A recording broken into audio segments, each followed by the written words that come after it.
Le Hezbollah a tenté de mettre en place une cellule terroriste palestinienne en Cisjordanie. C'est le propre fils de Nasrallah qui pilotait les opérations depuis le Liban. Pour la première fois depuis les attentats du 13 novembre, l'État islamique publie dans sa revue les visages de tous les kamikazes ainsi que les noms des 2 derniers qui étaient encore mystérieux, ceux qui avaient opéré au Stade de France. Et puis une nouvelle petite phrase d'Emmanuel Macron, le ministre de l'économie, qui fait bondir à gauche. Il affirme que la vie d'entrepreneur est souvent plus dure que celle d'un salarié.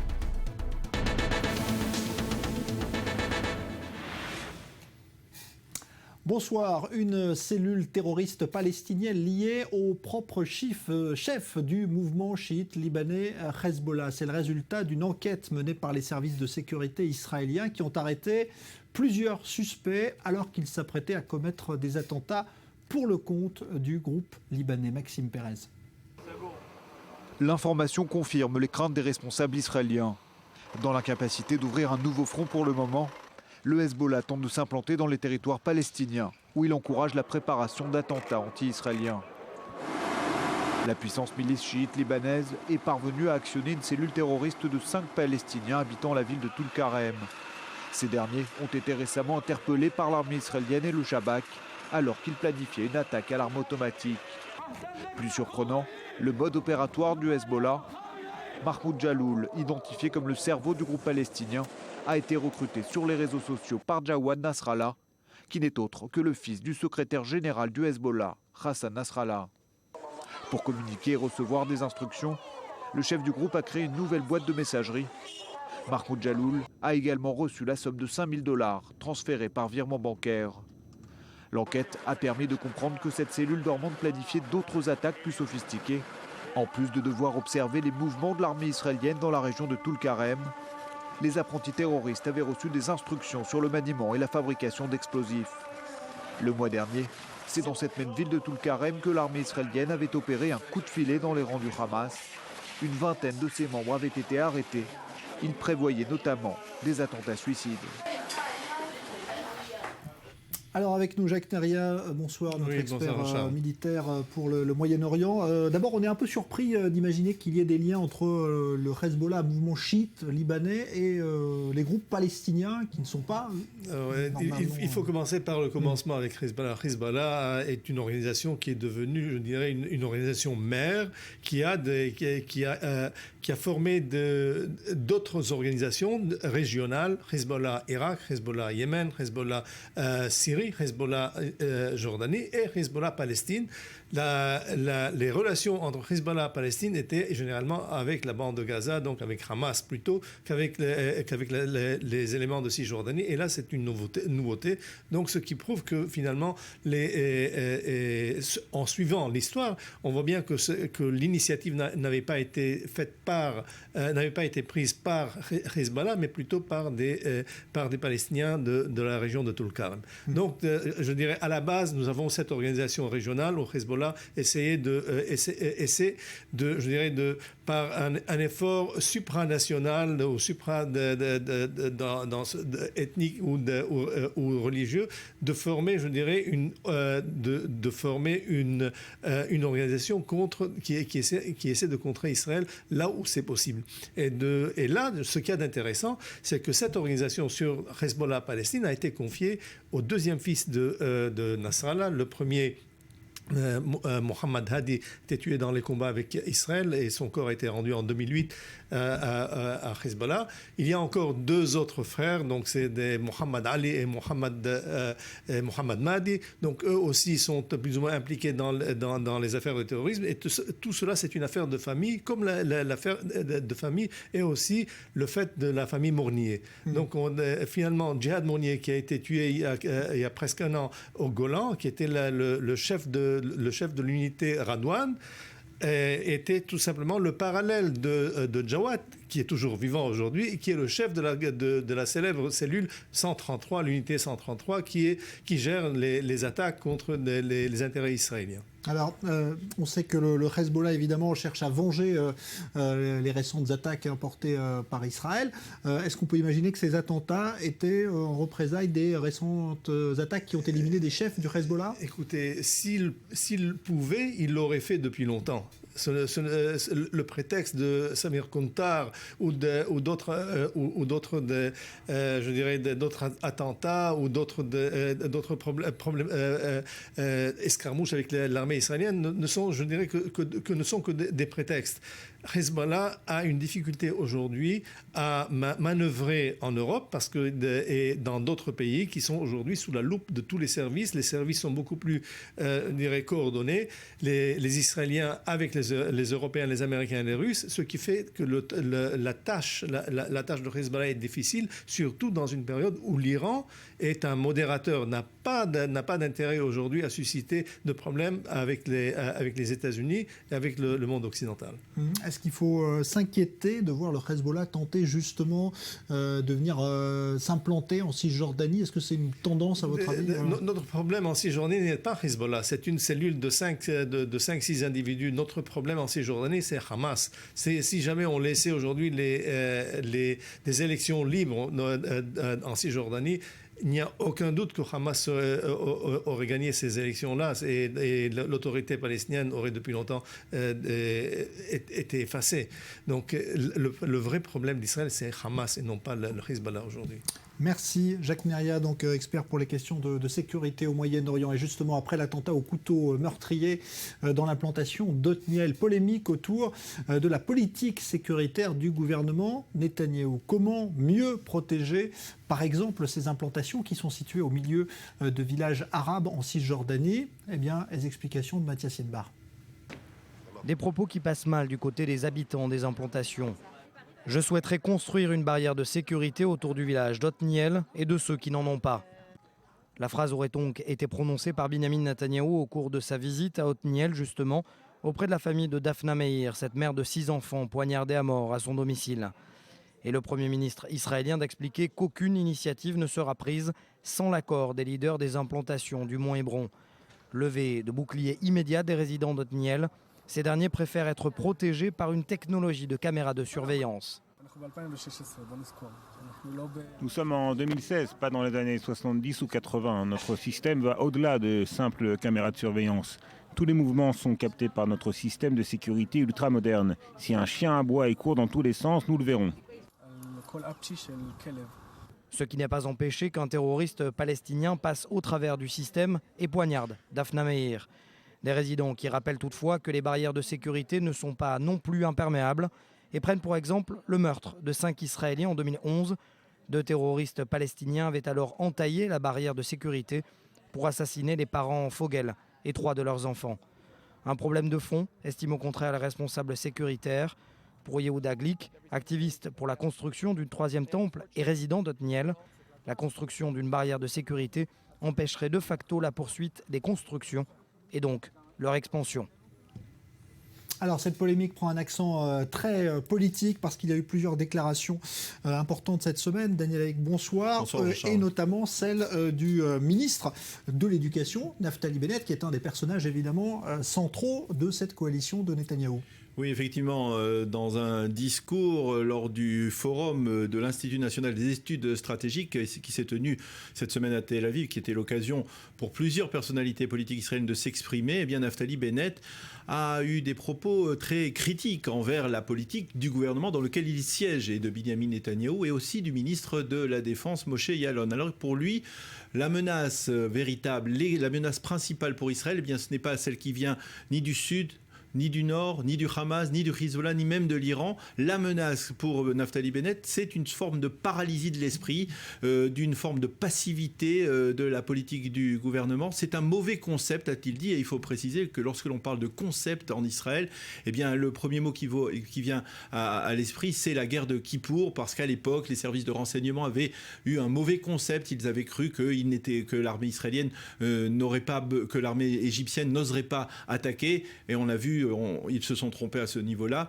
Donc c'est très grave. Ce sont des accusations dirigées par Naftali Bennett en direction du ministre de la Défense, qui est critiqué parce que finalement l'intifada se poursuit, mais aussi indirectement, ce sont des attaques dirigées contre Binyamin Netanyahou. Alors qu'est-ce qui se cache justement derrière cette stratégie et ces propos ? Bien, si l'on dit que l'intifada se poursuit, que cette intifada des couteaux dure maintenant depuis plus de 4 mois, eh bien Binyamin Netanyahou jusqu'à présent il avait tenté de conserver ce titre de Monsieur Sécurité, qui lui avait collé à la peau depuis presque 20 ans qu'il est au sommet de l'échiquier politique israélien. Alors si maintenant cette intifada se poursuit, eh bien cela veut dire que Binyamin Netanyahou n'est plus Monsieur Sécurité. Et s'il n'est plus Monsieur Sécurité, c'est qu'il est nécessaire de trouver un Monsieur Sécurité remplaçant, et Naftali Bennett, lui, se voit bien en tant que Monsieur Sécuritaire. Il faut rappeler que historiquement, Naftali Bennett a quasiment eu le même parcours que Binyamin Netanyahou. Il a été officier des unités d'élite de l'armée israélienne, des commandos Matkal,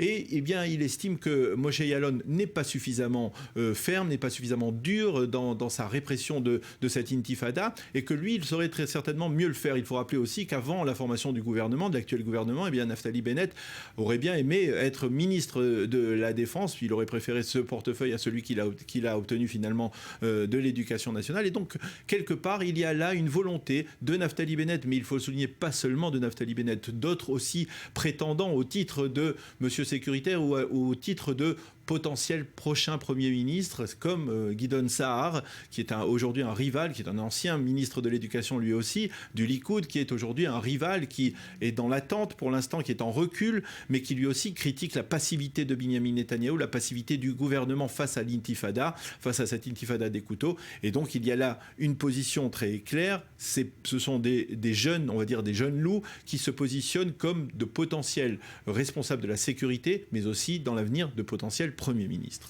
Merci Daniel Haïk. 1 an après l'attaque sanglante d'une école au Pakistan, cette fois c'est une université dans la même région qui a été prise pour cible aujourd'hui par un commando taliban. On dénombre au moins 21 morts. Maël Benoliel.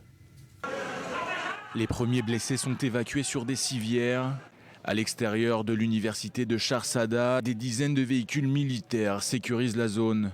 L'assaut de la police est terminé et le bilan est lourd. Cette université du nord-ouest du Pakistan vient d'être la cible d'une attaque terroriste menée par un commando d'une douzaine d'hommes. Tôt ce matin, des hommes armés profitent du brouillard hivernal pour se glisser à l'intérieur de l'enceinte du campus sans être vus. Ils tirent sur des étudiants et des professeurs dans les salles de classe et les dortoirs. Nous avons entendu les tirs à partir de l'arrière du campus. Nous avons pensé au début que c'était une bagarre. Puis les coups de feu ont repris de plus belle. À ce moment-là, on nous a dit de rentrer dans des salles de classe et de ne pas en sortir. Ensuite, les forces de sécurité sont venues, des soldats étaient là aussi. Tout le monde a fait preuve d'une grande bravoure.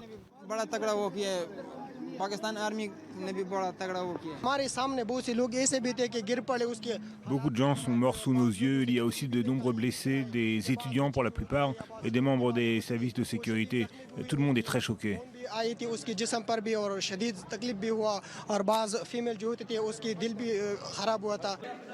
Alors que les familles des victimes commencent à identifier leurs proches, le chef de l'armée pakistanaise vient constater les dégâts et féliciter ses hommes. Cette attaque terroriste a été revendiquée par l'organisation des talibans au Pakistan, le TTP. Cette université qui accueille près de 3000 étudiants n'avait pas reçu de menaces spécifiques. Cet assaut intervient un peu plus d'1 an après l'attaque des talibans qui avait coûté la vie à 141 personnes dans une école de Peshawar, située seulement à une 50aine de kilomètres de Sharsada. L'offensive, qui avait duré plusieurs heures, reste le pire attentat de l'histoire du pays. La coalition veut porter le coup de grâce à Daesh qui perd du territoire en Syrie et en Irak. Les ministres de la Défense qui étaient réunis aujourd'hui à Paris se sont fixés un nouvel objectif militaire dans la lutte contre le I, au moment où l'on apprend qu'en Irak, eh bien, les djihadistes ont rayé tout simplement de la carte le plus ancien monastère chrétien du pays qui était situé à Mossoul. Léa Berdugo. Côte à côte pour mieux lutter contre le groupe État islamique. Autour de la table, toute la journée, les ministres de la Défense des 7 pays les plus engagés ont fait le point sur les actions de la coalition internationale avec des premiers reculs de l'EIA Kobané, Sinjar et Ramadi. Le ministre français de la Défense s'est félicité des avancées dans la lutte contre Daesh.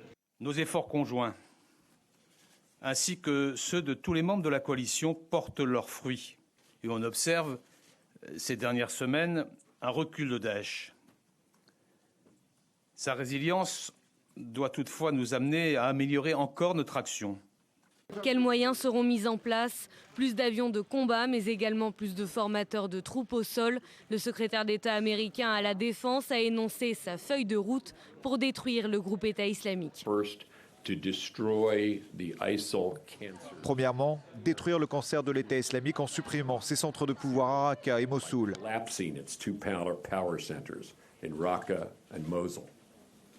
Deuxièmement, lutter contre les métastases de cette tumeur à travers le monde. Enfin, troisièmement, protéger les populations chez nous. Le 25 janvier doivent se tenir des pourparlers pour une solution politique à apporter à la Syrie. Il s'annonce difficile en raison de désaccords sur la composition de la délégation de l'opposition. Cette question était au cœur ce mercredi à Zurich de la rencontre entre le secrétaire d'État américain John Kerry et son homologue russe Sergueï Lavrov.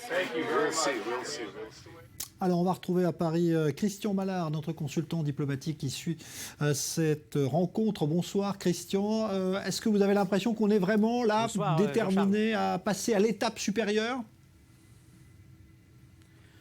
Oui, on peut dire ça. On est déterminé à passer à la vitesse supérieure. Bon, on est bien conscient que l'État islamique est en train de perdre du terrain et que les 2 prochains objectifs affichés seraient en effet la ville de Raqqa en Syrie, stratégiquement importante puisqu'elle est un peu la capitale, le quartier général stratégique de l'État islamique en Syrie, et puis une autre ville stratégique qui se trouve cette fois-ci à Mossoul, au nord de l'Irak. Alors simplement, c'est sûr, on l'a dit, il faut détruire beaucoup d'infrastructures et apporter davantage un soutien aérien rapproché aux troupes qui sont au sol. Alors quelles sont les troupes qui sont au sol? On a les Irakiens, on a les Kurdes, encadrés par des experts militaires qui cohabitent, iraniens et américains, mais ça ne suffit pas. Alors qu'est-ce qu'on va faire? Cet après-midi, vous le disiez à l'instant, il y a eu une discussion entre Sergueï Lavrov, le ministre russe des Affaires étrangères, et son homologue John Kerry. On a parlé entre autres de la collaboration des Russes dans cette affaire. Il faut que les Russes interviennent et on leur dit clairement aujourd'hui, c'est très bien, vous avez peut-être nettoyé un certain nombre d'opposants rebelles à Bachar el-Assad que vous voulez préserver au pouvoir. Maintenant, il serait temps que vous veniez nous épauler contre Daesh. Alors on verra si le message est reçu. En tout cas, il y a une chose qui est certaine, et nous en avions parlé récemment, Jean-Charles, c'est qu'on ne peut pas compter aujourd'hui sur cette coalition musulmane antiterroriste de 34 pays régentée par l'Arabie Saoudite. Pourquoi? Tout simplement parce qu'il y a trop d'antagonisme entre les sunnites et les chiites, entre l'Arabie Saoudite et l'Iran, et c'est le problème dont vous parliez à l'instant qu'on va retrouver pour relancer les négociations politique, diplomatique sur la Syrie à Zurich ou Vienne, Genève, je ne sais plus, le 25 janvier prochain. Oui, une nouvelle réunion qui est prévue, c'est la prochaine étape qui sera élargie cette fois. Oui, mais le problème c'est qu'encore une fois, il va falloir mettre autour de la même table des gens qui n'ont pas du tout les mêmes objectifs. On retrouve les Saoudiens qui soutiennent un certain nombre de groupes rebelles opposés à Bachar el-Assad, et puis les Iraniens qui ont aussi leurs troupes à soutenir, enfin leur groupe à soutenir, et je me demande comment on va en sortir. Ça risque d'éternelles discussions qui vont ne mener à rien. Mais enfin, donnons une chance à ces discussions, et on verra ce qui se passera le 25 janvier, si cette réunion a lieu, elle est confirmée.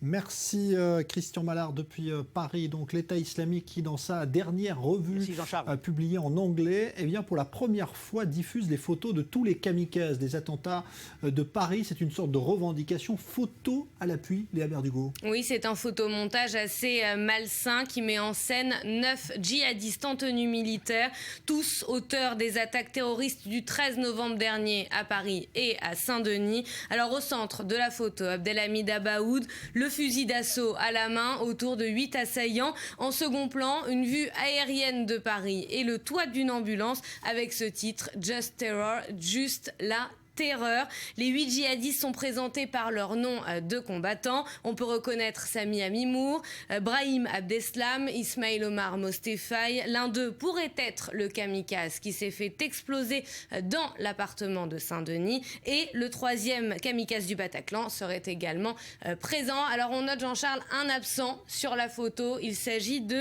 Salah Abdeslam, le complice en fuite des attentats de Paris, peut-être parce qu'il n'est pas mort comme les autres au cours du mois de novembre. Alors il y a une nouvelle information que pourrait contenir justement cette photo. Oui, 2 des kamikazes sont présentés comme étant irakiens. Ils pourraient être ceux qui se sont fait exploser au Stade de France. On s'en souvient, des passeports syriens enregistrés parmi les migrants avaient été retrouvés sur eux. Et au final, ils s'étaient avérés faux. Alors par ailleurs, certains spécialistes évoquent la présence de micros sur certains des kamikazes, ce qui pourrait annoncer la venue d'une nouvelle vidéo. Merci Léa Berdugo.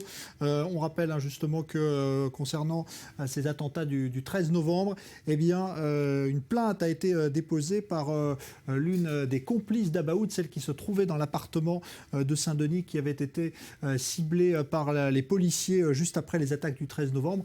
Cette jeune femme qui avait justement été tuée lors de l'affrontement avec les forces de l'ordre, eh bien, dont la famille dépose plainte aujourd'hui pour meurtre car elle estime qu'elle avait décidé de se rendre à la police. On est en ligne avec Efraïm Herrera qui est spécialiste de l'islam radical. Bonsoir. Vous suivez évidemment de près toute cette littérature djihadiste.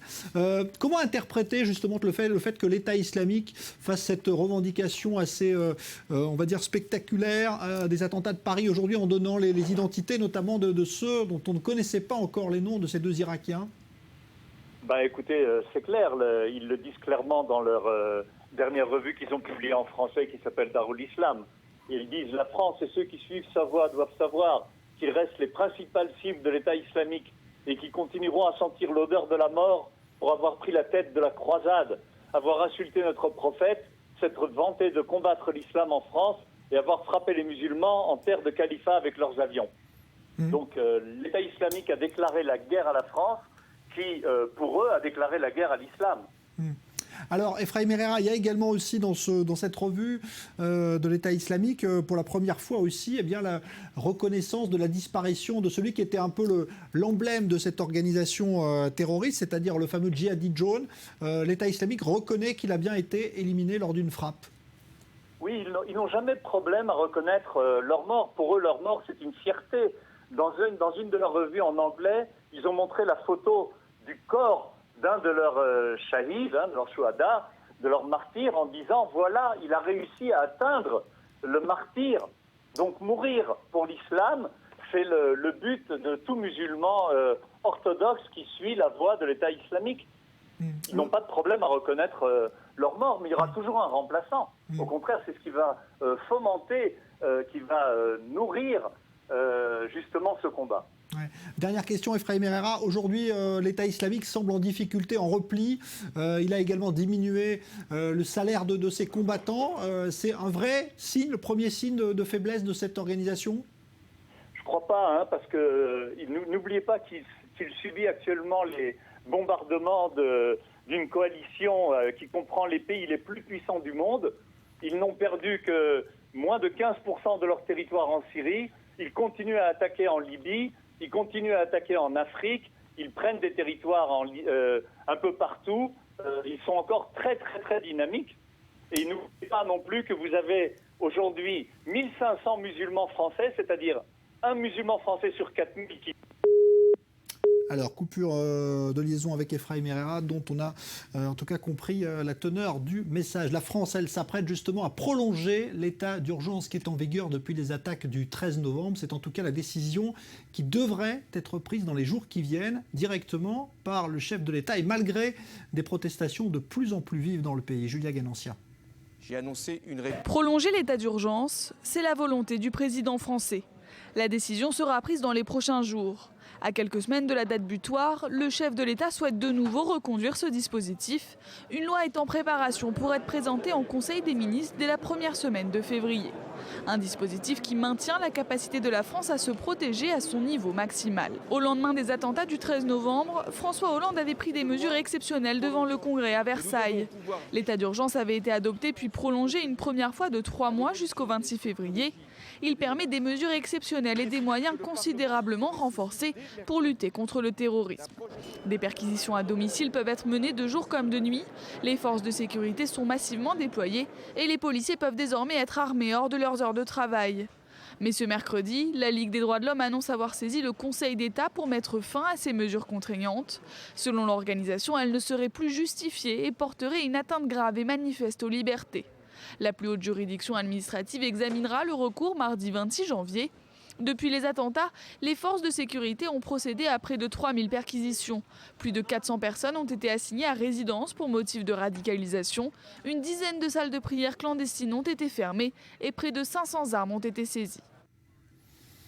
On va se retrouver dans un instant, juste après la pause, et on vous racontera cette polémique étonnante aux États-Unis. L'un des soldats américains qui a participé à l'assaut qui a permis de tuer Ben Laden, eh bien, aurait conservé une photo du cadavre du terroriste le plus recherché au monde à l'époque, ce qui avait été pourtant formellement interdit par Barack Obama lui-même. Polémique donc aux États-Unis. On appellera dans un instant notre correspondant à New York, David Benaïm, qui nous donnera tous les détails de cette histoire. A tout de suite.